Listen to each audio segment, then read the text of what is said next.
Hello et bienvenue dans Ce que je retiens, un podcast qui mêle expérience de vie et coaching en abordant l'amour de soi, la bienveillance et la résilience.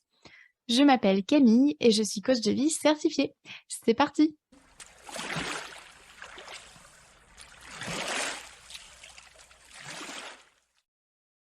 Aujourd'hui, dans ce 20e épisode, je te partage ce que je retiens de mon envie du moment de perdre du poids.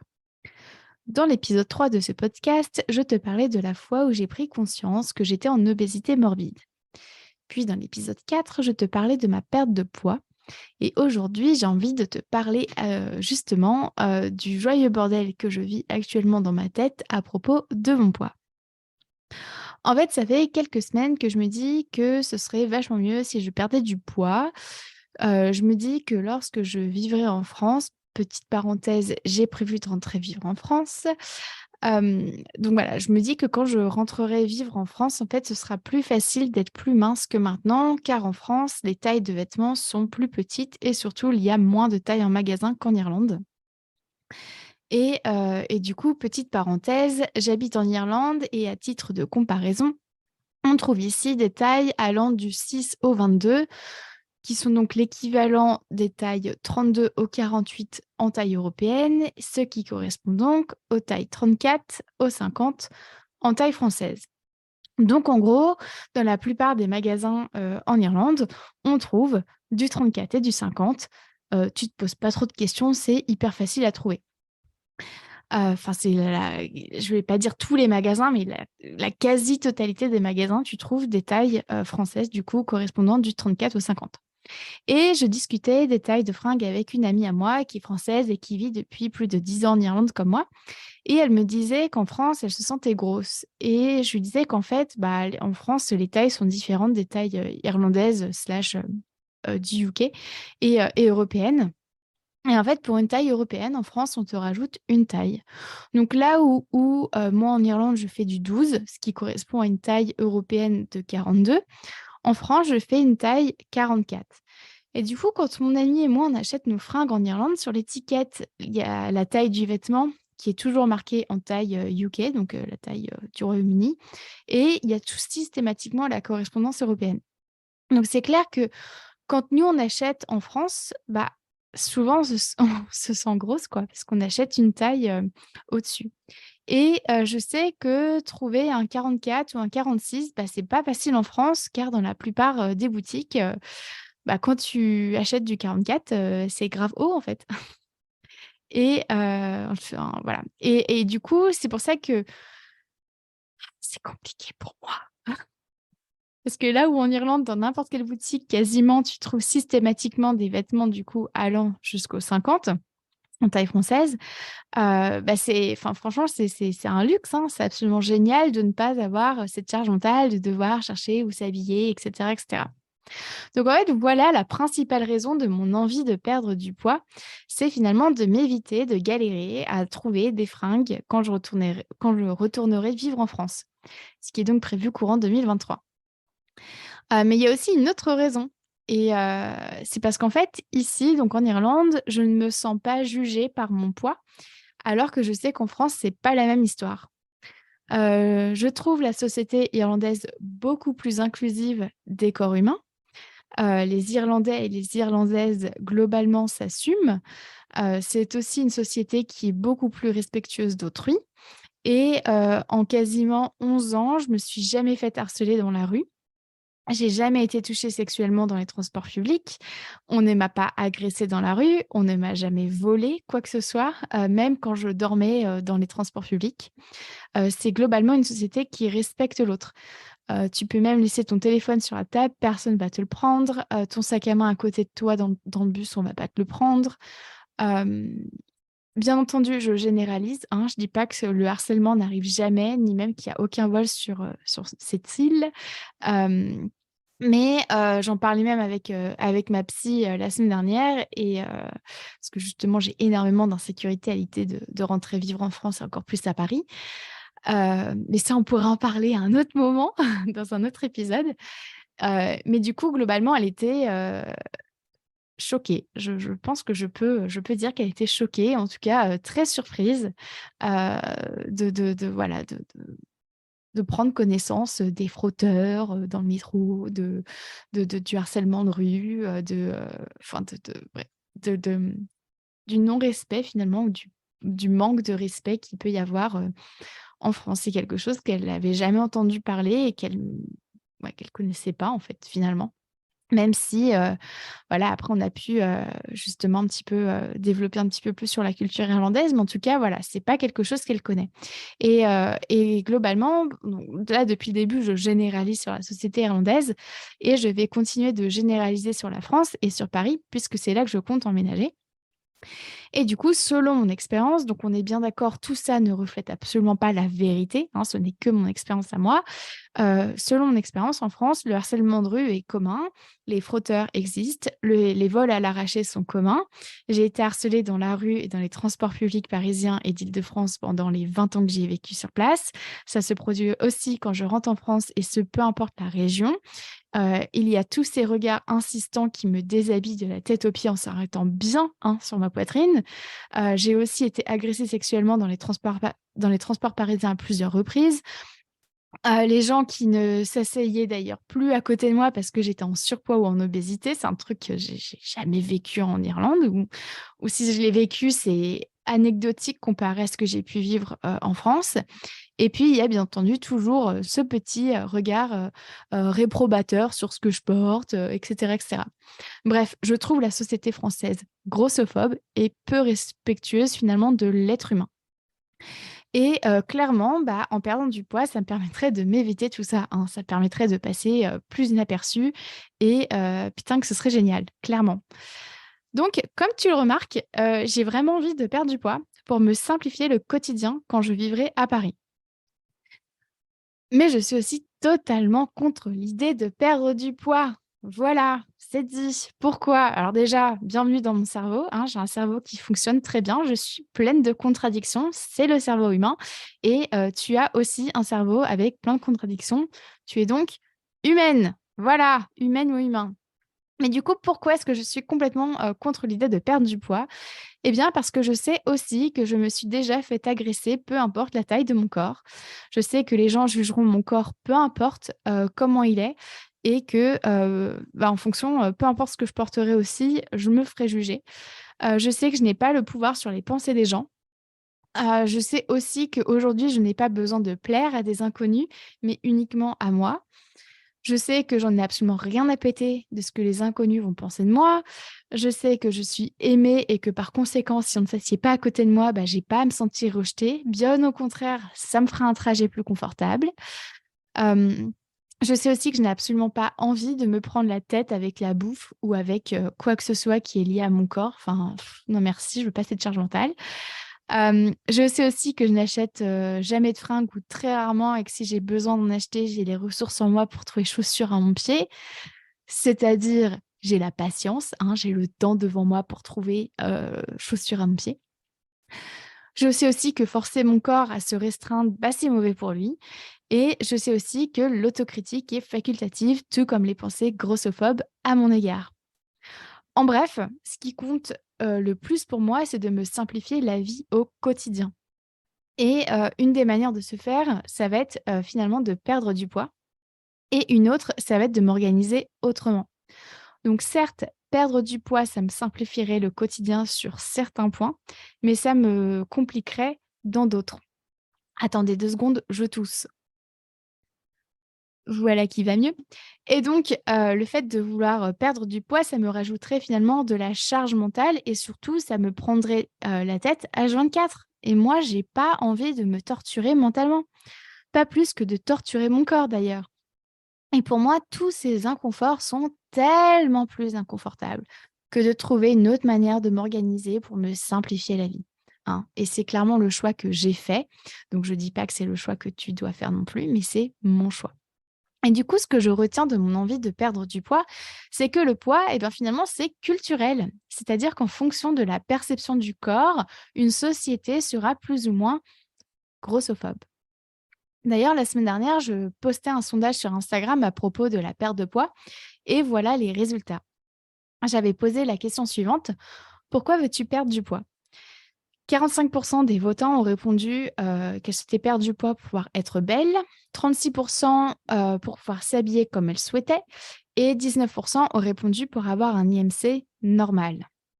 Et on m'a aussi dit en privé pour être en bonne santé et pour être la personne que j'ai toujours rêvé d'être.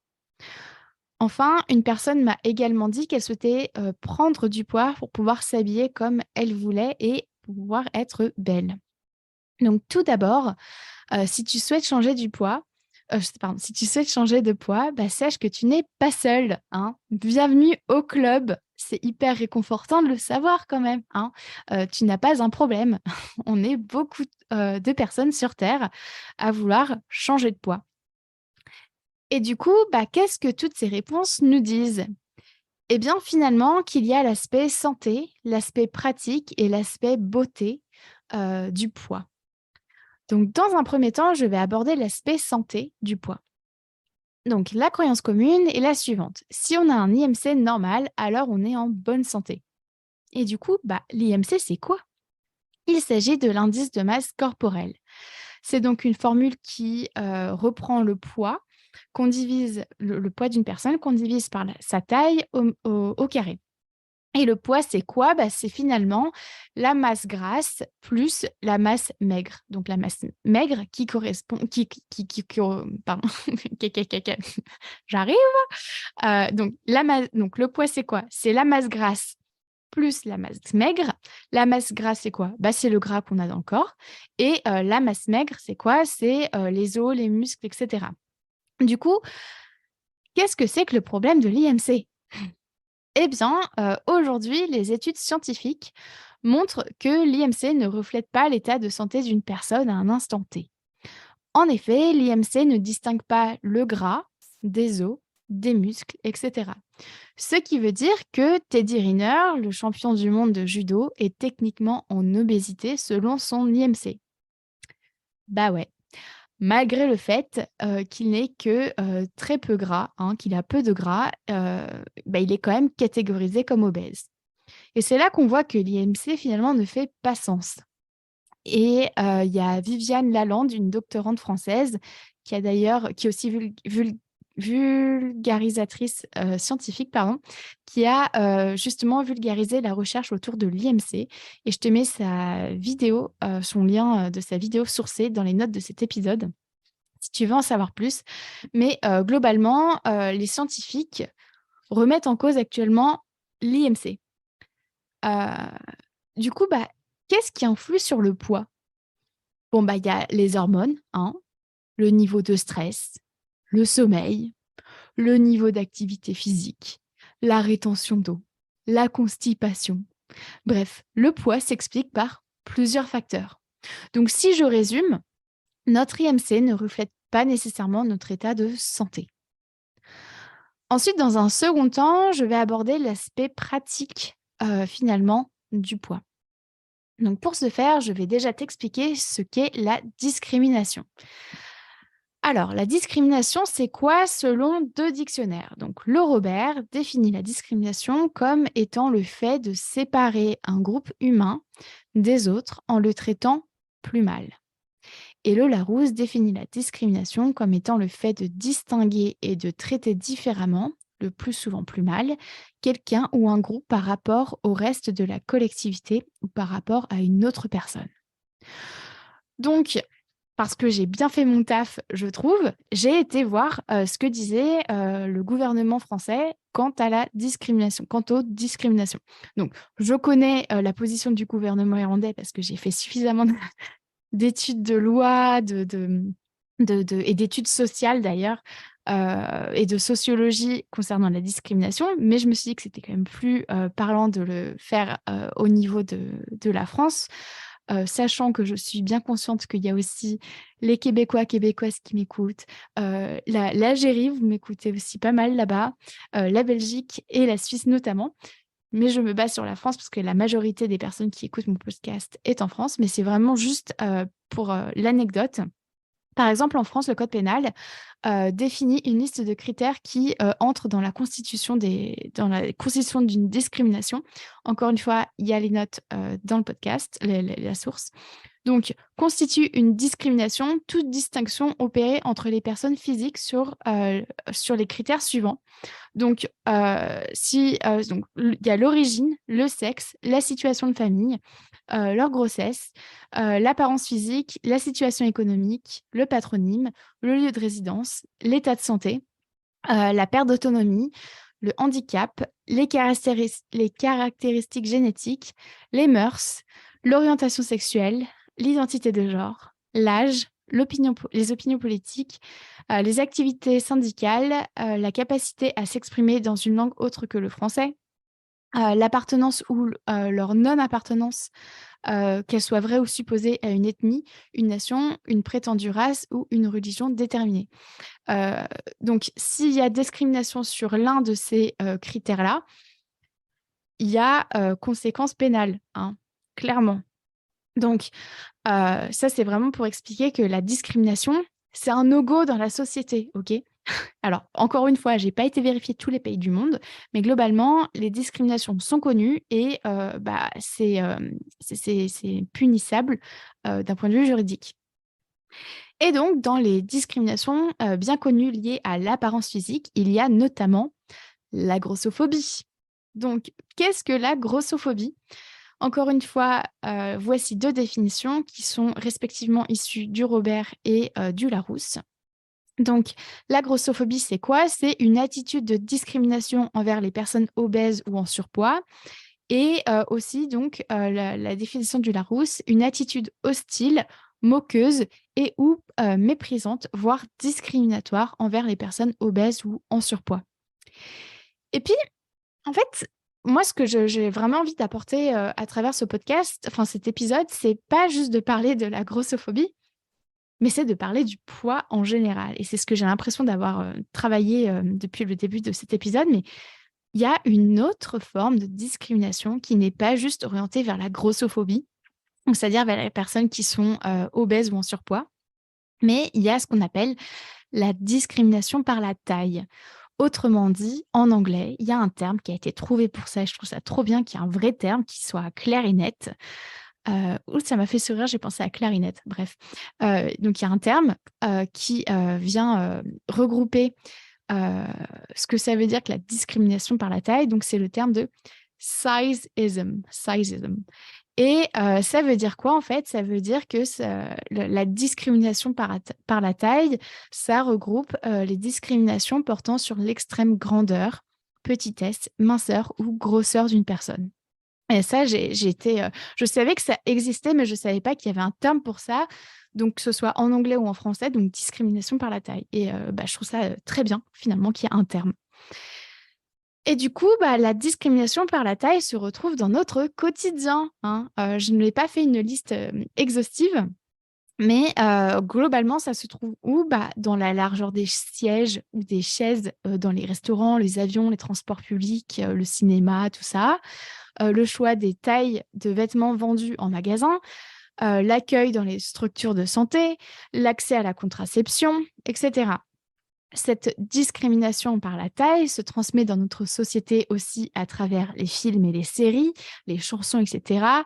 Globalement, une personne qui est grosse est gentille, c'est, la bonne copine, le bon copain. Une personne qui est grosse est un peu bête, hein, clairement et flemmarde et même dégoûtante. J'ai trouvé une étude scientifique qui montrait que dans l'inconscient collectif, une personne qui est grosse est une personne dégoûtante qui provoque, le dégoût chez les gens. Je trouvais que c'était incroyable et à l'inverse, une personne qui est mince, c'est une personne qui est bosseuse, active, on peut lui faire confiance. C'est aussi une personne qui est intelligente et qui est belle. Mais attention quand même, hein, parce que si on est maigre, alors forcément, on n'est pas beau, hein. On n'est pas beau, on n'est pas belle et tout ça, en fait, c'est basé sur quoi? Sur du vent, voilà, tout simplement. C'est dégueulasse. Et je suis aussi, tombée sur le terme de thin privilege, donc le privilège de la minceur et j'ai trouvé que c'était, incroyable, comme privilège et on parle très bien de privilège des blancs, etc. Il y a aussi du coup le privilège des minces, de la minceur. Et j'ai mis une source dans les notes du podcast aussi pour se renseigner là-dessus. C'est pas une étude scientifique, mais ça donne plein d'exemples concrets et j'ai trouvé que c'était eye-opener, enfin, que ça fait prendre conscience de plein de choses. Donc, maintenant qu'on sait ça, il y a aussi un autre petit détail qui va être important à prendre en compte, c'est que surtout, finalement, suivant les cultures, pardon, suivant les cultures du monde, on va tantôt discriminer les corps minces, tantôt les corps gros. Donc, en fait, qui a raison? Quelle culture a raison? Et puis, il y a aussi un autre détail. On discrimine par la taille certaines parties du corps humain aussi. Par exemple, quand on essaie une chaussure et qu'elle est trop petite, on change de taille de chaussure. Mais à l'inverse, un jean trop petit, on vient blâmer notre ventre ou nos cuisses. Pourquoi dans un cas, c'est le vêtement le problème et dans l'autre, c'est la partie du corps? C'est pas cohérent, les gens. Donc l'aspect social du poids et du corps est basé sur tout un tas de critères subjectifs et arbitraires qui ne dépendent que de perceptions propres à chaque culture. Et je le répète, une perception, c'est subjectif, hein, ça n'a rien de factuel. Et le dernier point que je souhaitais aborder, c'est l'aspect beauté du corps et du poids. Alors, pour cette partie-là, je me suis basée sur plusieurs sites internet que j'ai pu lire qui regroupent des critères de beauté suivant certains pays du monde. Il n'y a absolument rien de scientifique dans cette partie-là. Et voilà, faut pas prendre ça au pied de la lettre comme une vérité vraie, mais plutôt comme des guidance, des guidelines, voilà, c'est pas une généralité, c'est surtout pas une preuve scientifique. Mais globalement, donc j'ai mis deux petites sources qui valent ce qu'elles valent, hein. On est bien d'accord, on n'est pas sur un truc scientifique et démontrable. Mais globalement, pour être une belle femme, au Japon, comme en Chine, il faut avoir un teint très clair. Et au Japon, il faut aussi avoir l'air enfantin. En Irlande, pour pouvoir être belle, il faut avoir les cheveux longs et du bronzage. En Angleterre, pour pouvoir être belle, il faut être grande et mince. Et en Mauritanie, il faut être en obésité.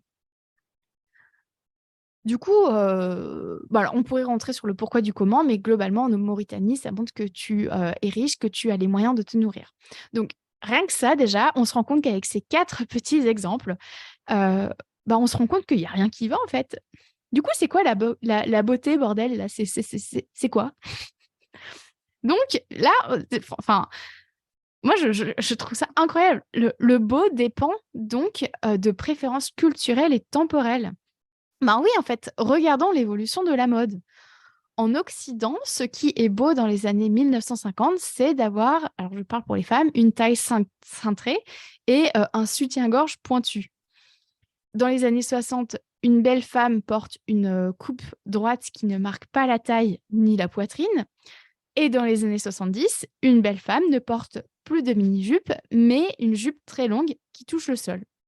Rien que sur 3 décennies, on passe d'un extrême à l'autre, hein. Et puis, il n'y a qu'à voir la mode aujourd'hui, ce n'est pas du tout ce que c'était dans les années 2000. Voilà.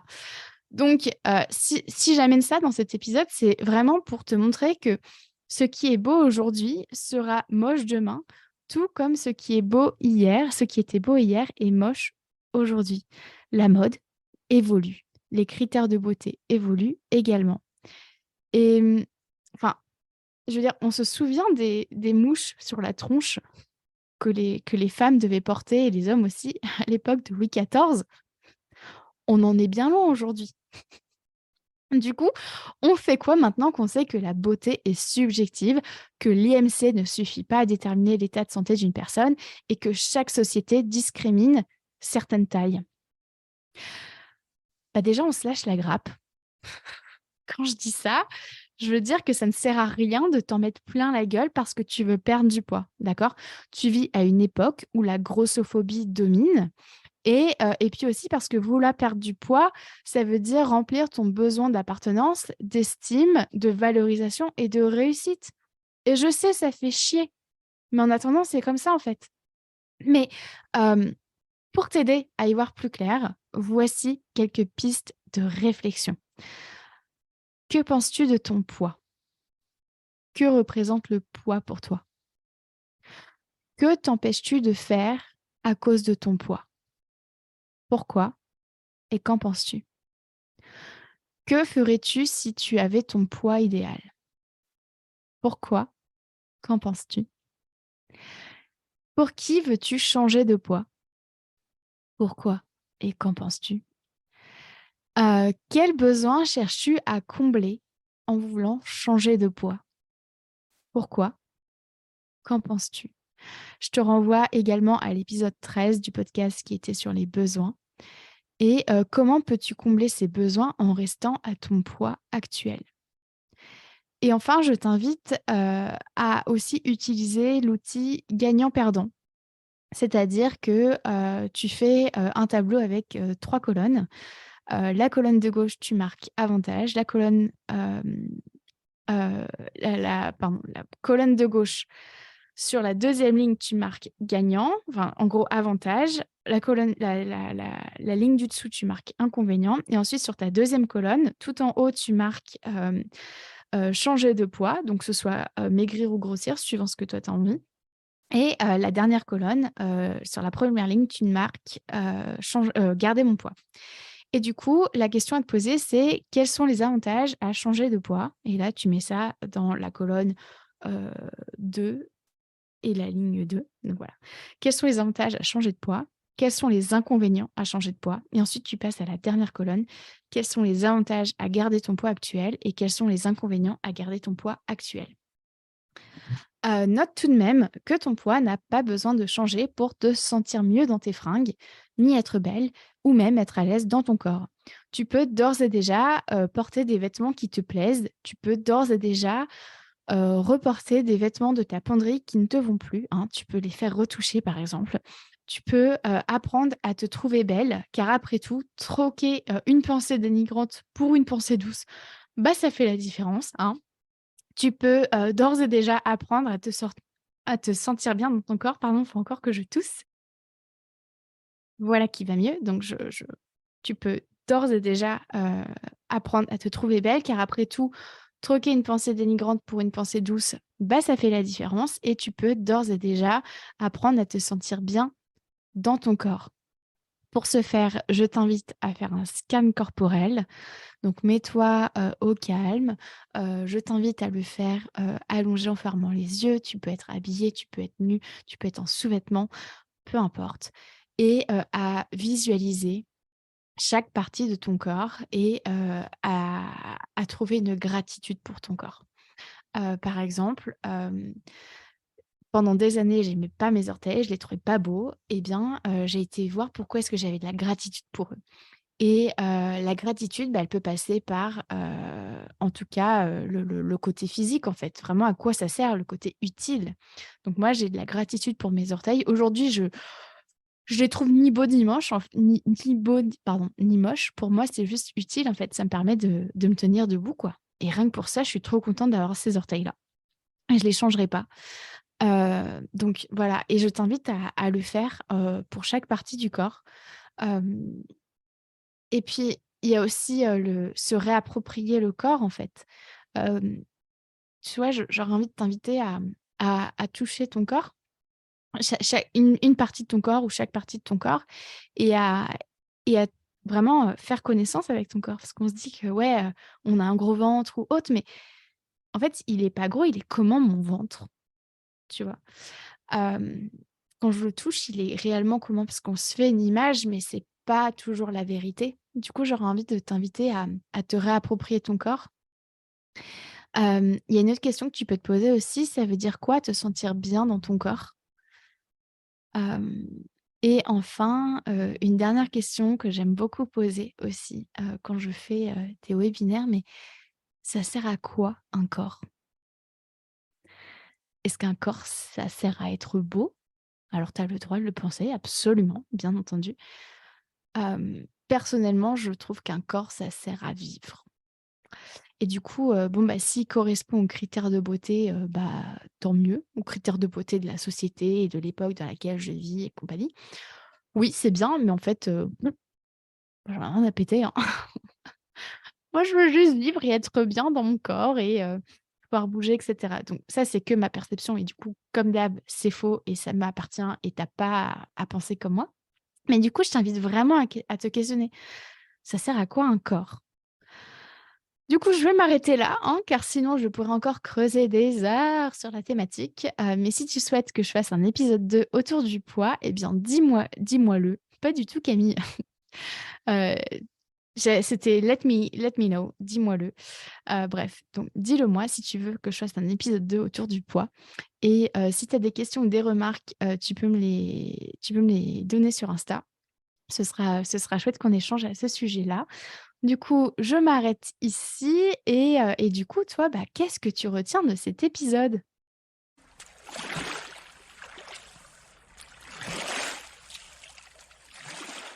Merci à toi d'avoir écouté cet épisode jusqu'au bout. Si tu souhaites en savoir plus sur mon travail, rejoins-moi sur Instagram sur la page La Coach Camille, ainsi que sur mon site internet www.lacoachcamille.com. Prends soin de toi.